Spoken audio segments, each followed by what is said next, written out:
Right. I had a quick look at your loadouts last night, but it was late.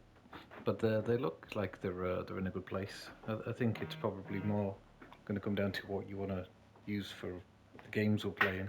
I don't see us changing from hardcore, so I think that when you build in with that in mind, um, it is different to like standard builds because you don't need to do as much damage because the time to kill is faster. You only need one or two bullets. That doesn't matter what weapon it is. So it's not so much about damage. It's other stuff. And then because you're playing well now, I think you've just got to decide how you're going to play, and if that's the way you're playing, what are the most useful stats? Because there's so many attachments in this game. You can give yourself more advantages by using different attachments and stuff. So I think before you start deciding what attachments and stuff you're going to use, you've got to decide how you're going to play and what it is you want to achieve from putting your attachments on. Like I say, I think you're playing a lot better. You've been doing really well. The guns look like they're set up really well. But what I wanted just to go through, there's some stuff that it's really like Division. So, for example, um, this was my favourite for distance and playing long, so I could see you getting on well with this, but I'll just go through it anyway to show you what I mean. So when you go into the gunsmith, you have all these attachments now when you've unlocked them all. And say, for example, if you go in here, if you're looking at these really quickly, it's sometimes actually kind of difficult to see exactly just how much something gives you an advantage and how much the disadvantage is. And maybe you've started doing this and maybe you haven't, but if when you get to this stage, if you hold R2, which is the button that you fire with, it gives you more detail of the stats, what is happening. So, like you R2 to turn it off. So this is telling me that I get +2 accuracy, 1 damage range. That's all good. And then I lose some sprint fire and hip accuracy. So if I'm looking at this weapon is one where I'm going to keep my distance, I'm going to play slow, and I'm going to try and pick people off from far. I'm not going to be chasing around the map. I'm not going to be trying to take on close engagements with this. That's not what I want from this. So the sprint fire doesn't bother me, but I think you've kind of got to bear in mind that there's always an element of that in the game. But I think this comes down to right. This is how I'm going to play. You're either going to be constantly moving and dashing around the map, or you're going to play where you find a position, see where they are, try and pick them off. So that's where your decision's got to be in terms of what you want to build from your gun, because whatever setup I do is probably not going to be the optimum for what you want to do. And because there is so many attachments, some of them are just rubbish, and some combinations just don't work. But there are some that's like okay, like if you're dashing around the map and you want sprint to fire, so that when you run in, you can get your gun up quicker and win more of those 50-50s. Like maybe this isn't the right attachment. So hope that explains that. But just as you're going through it, there's a lot of stuff in these. So you look at this and you go accuracy and damage range, that's all good, and sprint fire and hip fire accuracy. So there's going to be some where the pros are exactly what you need, but the cons are probably going to affect what you're trying to do. So what you've got to try and do is remember which ones do what, because where there's a negative on this, you might actually be able to put a different attachment on that you wouldn't normally use that just increases that one area that you want to focus on. So it's all about balance. It goes back to the division. So if I go in here, there's I think a few just golden rules to remember. So when you're talking about third one down there is accuracy. The hardest recoil to control is horizontal. That's it goes left and right, and if that's high, it's much harder to get on target with bad horizontal recoil. Vertical's not great, but once you're on target, if all it does is go up, it's not the worst because say if you're firing at the body and the gun goes up, you're likely to get a headshot or at least be on target. Horizontal recoil is harder to control, so you don't. If you have the choice, you want to be lowering that down. So you can see by putting this on, it increases it by 7%. Happy days. And I can also see that the cons will sprint to fire. So I'm looking at this.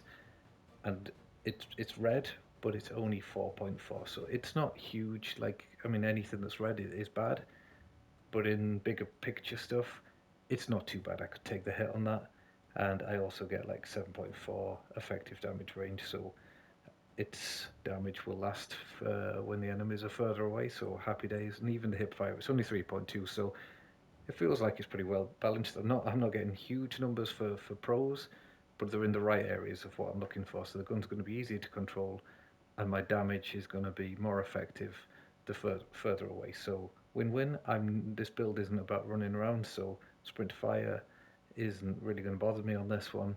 And hip fire again, it's only 3.2, and that's not what this build is about. So for the purpose of this build being slow, steady, playing the lanes, keeping people at distance, this is more for me being able to call out to the other lads where people are and then trying to cover them off rather than go looking for the kills and chasing around the map. So everything here is thumbs up, good.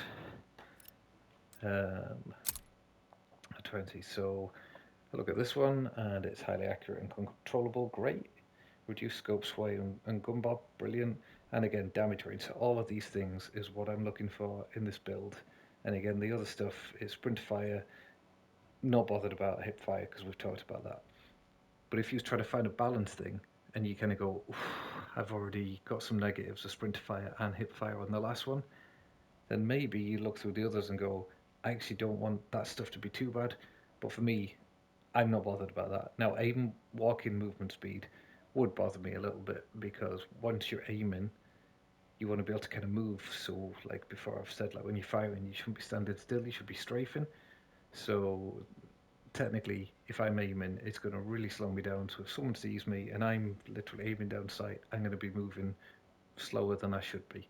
So that con I would be bothered about. The sprint fire and hip fire, I've not, but I also am conscious now that this is my second attachment and already I've got negatives to sprint fire and hip fire. Now, like I say, that's why you've got to decide that this is what I'm going to do with this weapon. This is the way I want to build it. So I'm looking at, and just remember what you're doing. It's very like the Division. So you can see on this one, you get aim down sight, aim walking, movement speed, which is good. So the first two are good. Sprint fire, again, I'm not bothered about. So that's why I would get rid of this. Bullet velocity is so important as well in this game.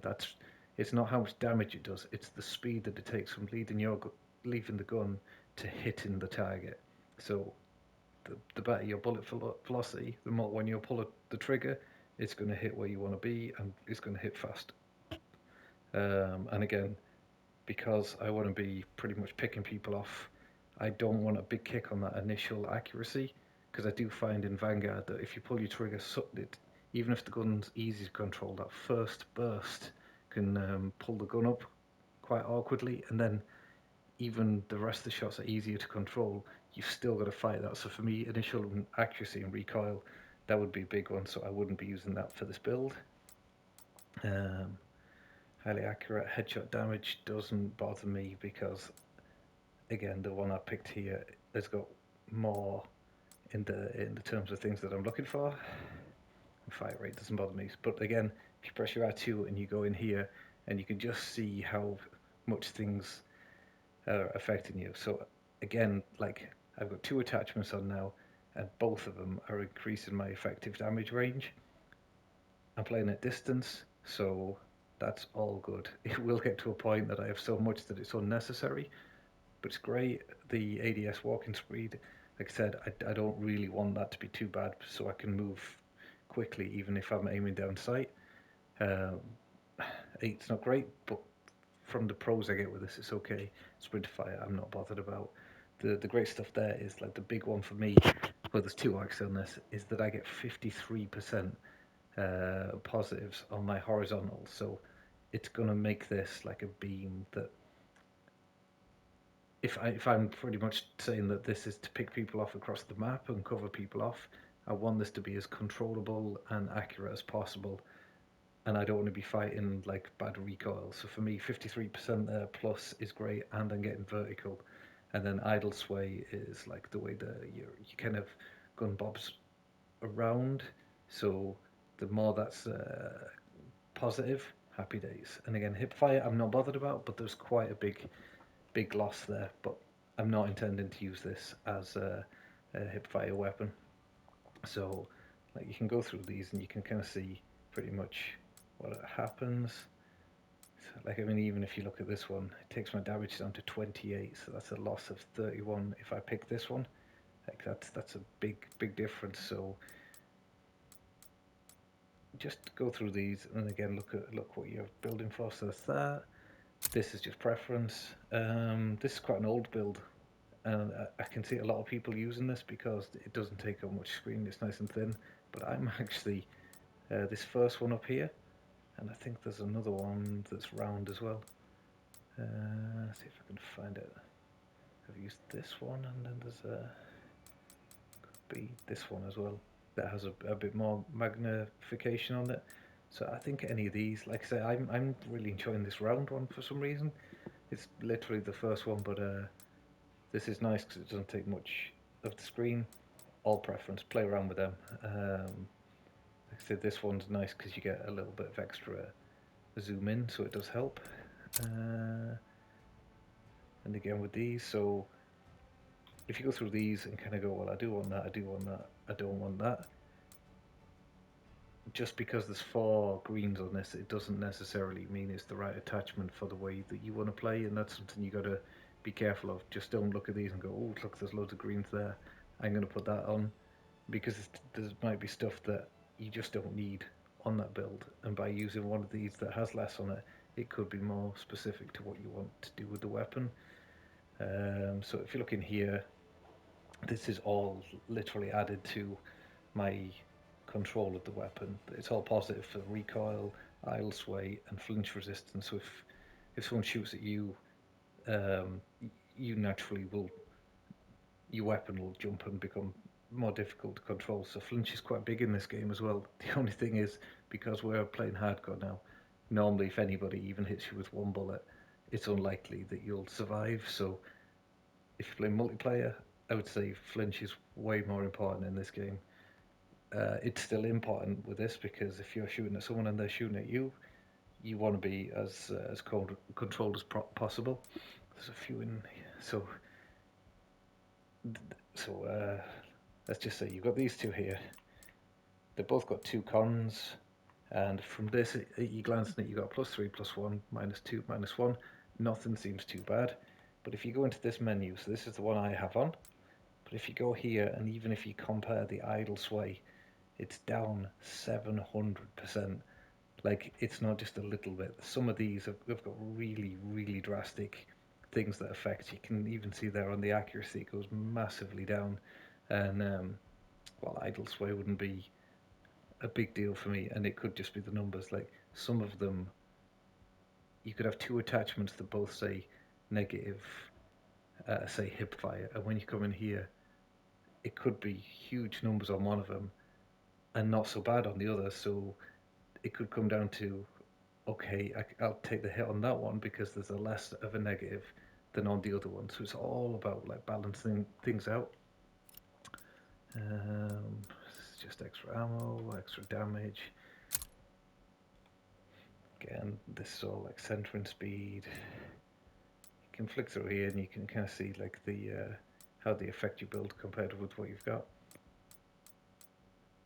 So for me, that one's easy decision. So just turn that off for a minute.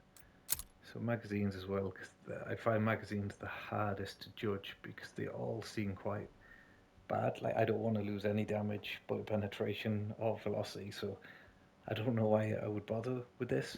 But you can go in and see then just how bad a lot of the negatives and the positives are. Like it does increase your vertical recoil.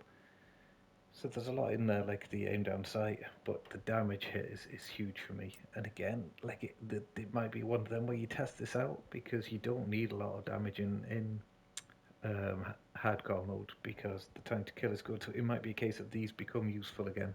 I haven't tested it, but you can see there it goes from 22, and if I put this one on, it goes to 41 damage.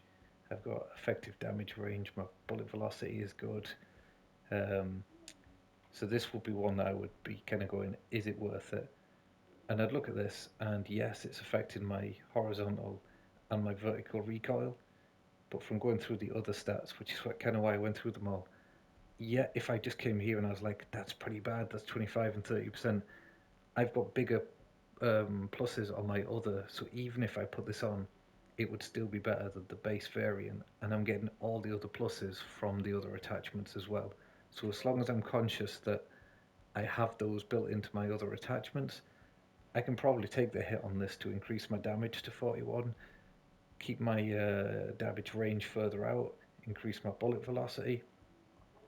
Like aim down sight there isn't like I don't want to take a hit on that, but at the same time, this is nearly doubling my damage. Everything else I've kind of counted somewhere else apart from the stuff that I'm not interested in, like the hip fire. Not really bothered about that. And so if you go down here, my damage there is back to 29. So just by putting this on, it's jumping up to 41. I think the rule for going from like 3 bullets to 4 bullets on a standard kill is around about 34 damage. So this is pretty beastly. Um, and then this one goes back. So the if you switch between this one, so the only difference is you have less bullets in this one, but you get faster reload, whereas you get more bullets in this one, but you don't get the fast reload. So I have been running with this one. I reload my weapon an awful lot, so it's just a habit I have. So I'd rather take the less ammo and reload faster, and particularly because we play hardcore, that would be okay. And saber this then. So sprint fire again, and again just trying to counter some of the recoil. I don't want to affect all these affect recoil. So even if you like, you could get to this one and go, okay, I've taken too much of a hit on my sprint to fire. I would like to increase it a little bit. You could start then making your decision of which one of these you use to counter it. Like this brings all of your movement back up. You're only losing 9% of your horizontal. So when you start playing and you kind of get used to your build, it's very easy then to go and start tweaking these. If you feel like it's taking you ages to fire your weapon, so you pull the trigger and it feels like it's really sluggish to get a shot off, it could just be a case of your aim down sight or your sprint to fire is quite low. So then you could come back, tweak this, test it out, and go back to it. But it's about picking a weapon, getting used to it, getting like to a version where you're happy with it, and then you can start kind of tweaking it when you decide how you're playing with it and just what you want to get out of the weapon. Um, I thought it was easy to talk through this than try and give you a loadout, because if I give you a loadout, it's going to be more what I think works for me, not really how the gun will work for you, because you play different to how I do.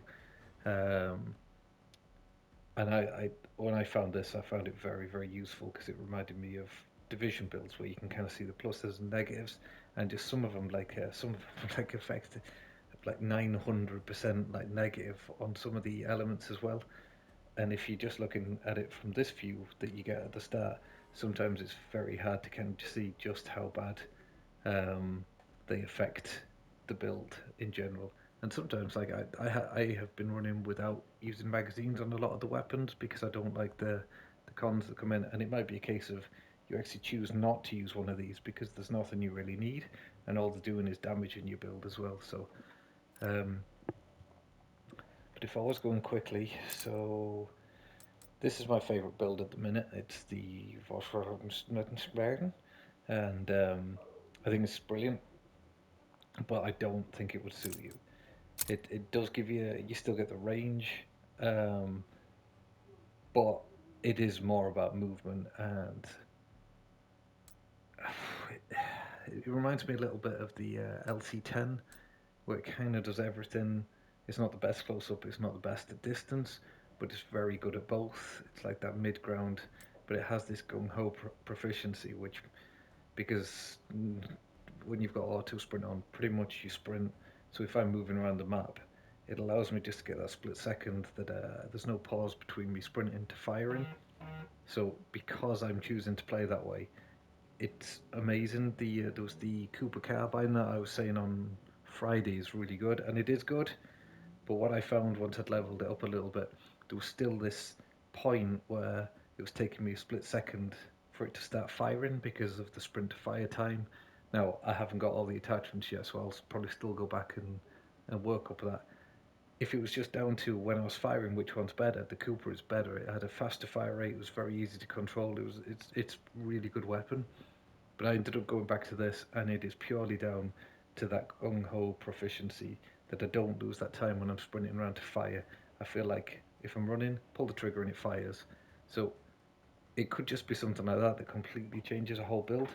But anyway, so this is my vaults. I'm not going to go through everything.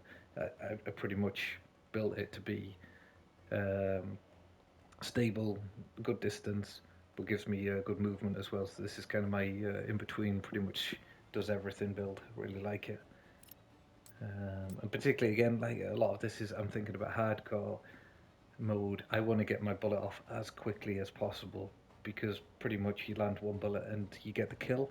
So I don't want that little pause between sprinting to firing.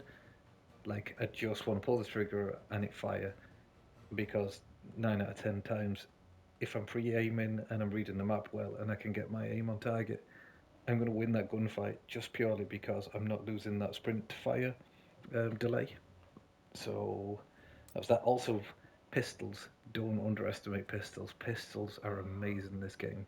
They're effectively pretty much a one-shot kill, and that you can, if you've got the right attachment on, the the damage at a distance is amazing as well. I mean, I know you've been using the M1, and I know Joe started using it, and he's like, it's amazing.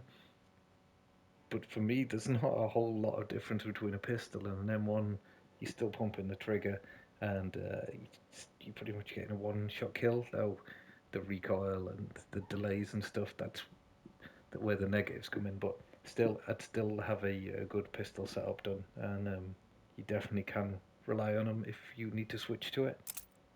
Uh, Automation is probably the best all round. It fires so fast.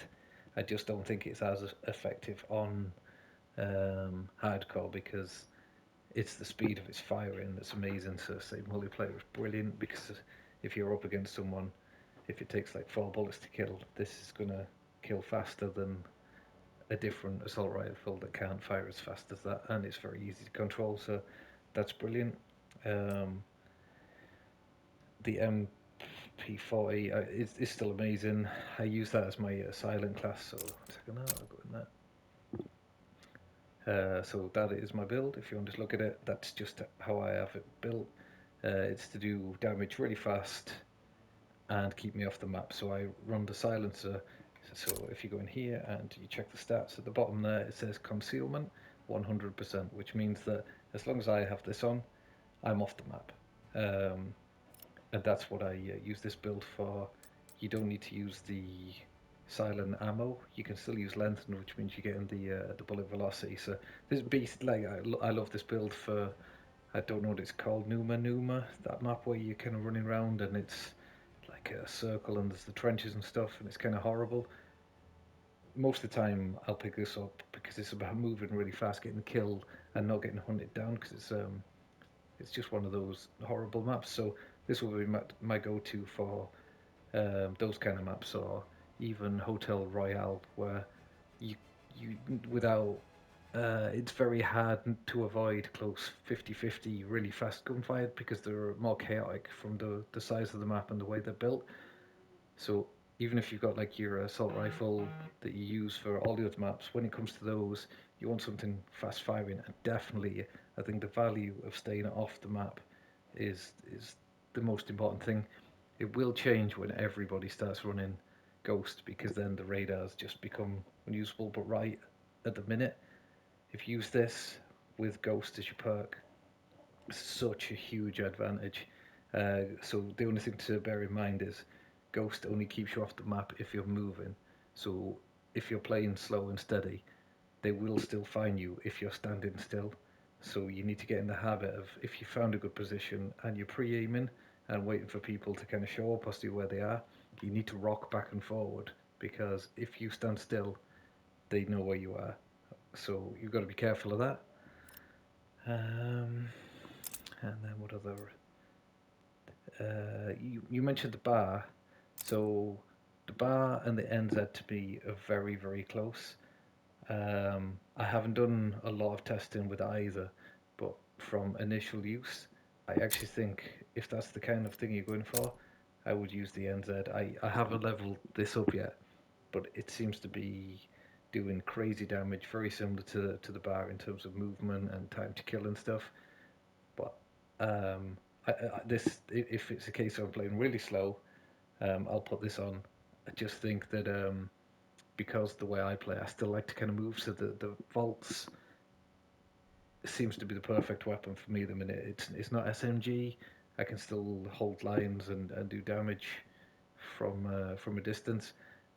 This is very much like proper assault rifle, where you're not going to be charging around. You're quite slow with this, but it's probably that in between the M1 and the other assault rifles. Nice. I'd say give it a go. And if you was to then kind of go, do you know what? I could get used to this. Rank it up.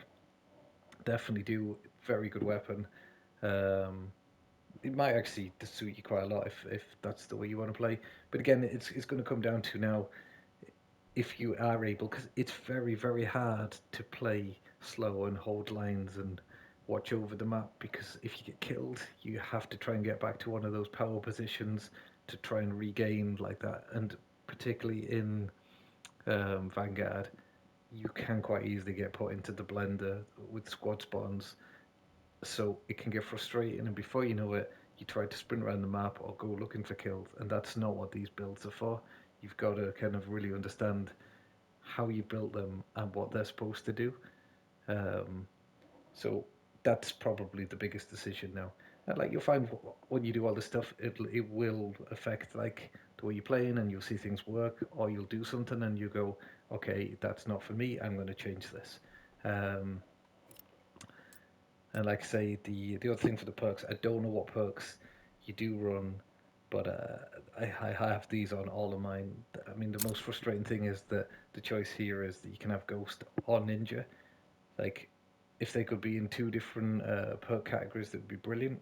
Because I don't like the big heavy boots, but for me, the fact that I can stick on Ghost, use the silencer on most of my weapons now, I disappear off the map. And on hardcore, like getting a map is just so ridiculously valuable when you actually can work out where they are. If you overpower them, particularly at the start of the map, and you can get your intel up before them, it's like a game changer. It's pretty much telling you where everybody is, and they don't have that. So even if they do get that, and you run Ghost and you have a silencer on, it's still massive on hardcore because it's so much more difficult to find out where you are. You're still invisible, and particularly if you're on the team that has the radar, you're kind of looking at the red dots, going, "Okay, what's going on here? Nice." If you're the one person that's not showing on the map, you can catch quite a lot of them out by surprise purely because they're going to be hunting where the red dots are. And the thing with squad spawns is that if that team is getting the kills, they are going to be spawned somewhere together because they're spawning on their teammates. It's not like, well, the game is broken and the spawns are broken, but they shouldn't technically be put somewhere away from their teammates. So you will catch a lot of people out by surprise. Like I've already gone through forward intel, I think that is probably the best. Not quite as effective in hardcore because you don't always have the map on, but when you do get the map on, I just think knowing where they're spawning in gives you a big advantage as well. Because it's not just the red dots you're looking for. Then it's telling you that is the area where the team is in. Double time is just so I can move around. There's I think this is the one where it doesn't really matter, to be honest. Whatever suits you. If you're staying alive for ages, then I suppose scavenger. For me, I get killed often enough that it's not that much use. I don't really know. So that's my perks anyway. That's how you need to get to in terms of what gun you're using, what attachments, and how you're playing. So you kind of got to answer a few questions based on how you're finding the game, because all of them will definitely affect your build, how you know you should be playing to get the most out of your weapon. Like the builds that you have, I didn't go through them in detail because I'd have to kind of rebuilt them. But from what I could see, they looked good. They looked solid. But I hope that helps. I think the biggest thing is like when you go into the gunsmith and you kind of flicking through which one of these do much. Just make sure you click on R2 and see if the negatives are really really bad, or if they're even affecting any area that's going to make the you build weaker in an area that you need it to be strong in. Like, you know, if it's an assault rifle and you're trying to pick them off from distance, you don't want anything that's affecting your horizontal recoil or your effective damage range. So it's kind of exactly like the division, where it's like, should I have these many reds and should I have this many blues? So it's just about finding the balance, but you can only find the balance if you know how you're going to use the weapon and how you're going to play with the weapon. So look, I'll leave it there because it's quite a lot to take in, but I hope that helped. And yeah, give me a shout if there's any questions.